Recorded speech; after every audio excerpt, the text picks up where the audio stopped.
අපේ බස් රථ බලෑනිය ලංගම බස් රථ බලෑනිය ක්‍රමිකව අපි නවීකරණය කරගෙන යනවා. ඔය පෞගේ දවස්වල අපි ආවා බස් රථ 10ක් ඒ අර ඩිසේබල් ඇක්සස් උත් තියෙන ලෝ ෆ්ලෝ බස් රථ 10ක්. තව 100ක් විතර එනවා ලංගම යටතේ ස්ථාපිත කරපු මෙට්‍රෝ බස් සමාගමට ජූලි වගේ වෙනකොට එනවා අගෝස්තු වගේ වෙනකොට අපි ඒ ටික ඔක්කොම ටික පාරට දා ගන්න පුළුවන්. ඔය 100 ඇතුළත නොකියපු කතාවක් මම කියන්න.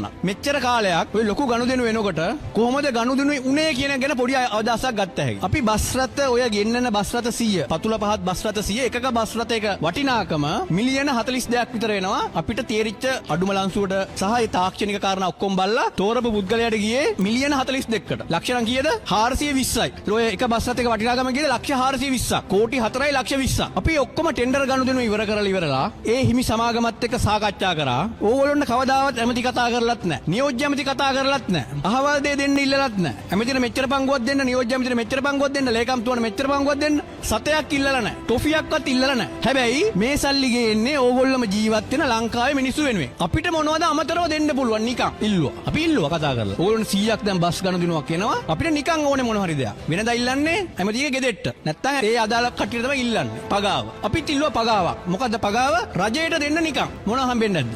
මේ කවුරුත් දන්නේ නැහැ තාම. බස් එක වටිනාකම ලක්ෂ 420යි. අපි ඉල්ලුවා බස් දෙන්න කියලා නිකන්. බස් 4ක් නිකන් දෙන්න එකග වෙලා තියෙනවා. ලක්ෂ 420 ගන්න. මොකද එහෙම එකඟ වෙන්නේ? ඒතර හිතා ගන්න කලින් ගනුදෙනු කොහොම වෙන්නේ නැද්ද කියලා. ඊළඟට තවත් බස් 200ක ඇනවුමක් මේ සතිය අන්තිමට ඇරෙනවා නේද? මේ සතිය අන්තිමට ඇරෙනවා බස් 200ක ඇනවුමක්. ඒකත් අනිවාර්යෙන් සභාපතිතුමා නෙගොෂিয়েට් කරන්න ඕනේ. නිකන් ඉල්ලන්න ඕනේ ගාන. බස් රථ 200 කියන ලොකු ගානක්. ප්‍රොෆිට් එකක් තියෙනවා. අපිට සතියක්වත් එපා, සභාපතිතුමාට එපා, සීෝලාට එපා. අඩුම ගානේ බස් රථ 10ක් 15ක් කරේ නිකන් ඉල්ලන්න. දෙනවා මිනිස්සු. තව 600 එකක් යනවා. ඒකෙත් ඉල්ලන්න නිකන්. මොනවටද නෙවෙයි රටට.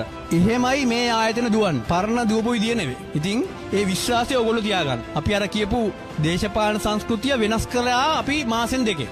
අවංකවම කැට තියලා කියන්න පුළුවන් එක දේශපාලඥයෙක්වත් ප්‍රාදේශ සභාවේ ඉන්නවා සෑහෙන පිරිසක් අපේ සභාපති ඉඳලා ඉන්නවා පාර්ලිමේන්තු මන්ත්‍රීවරු ඉන්නවා අමාත්‍ය මණ්ඩල ඉන්නවා එක්කෙනෙක්වත් අපි අර කියපු අදූෂිත බව බිඳලා නැහැ මේ වෙනකල්. ඒක බිඳින්නෙත් නැහැ. ඒ තුල අපි රටට ගන්න වාසි ගොඩක් තියෙනවා. ඒක එකක් තමයි මං කිව්වේ 100ක් බස් රථ ගෙනකොට 104ක් වැඩිපුර නිකන් හම්බෙන තත්ත්වෙට අපි අරන් ඇවිල්ලා තියෙනවා. ඔය හැම දෙයක්ම එහෙම තමයි.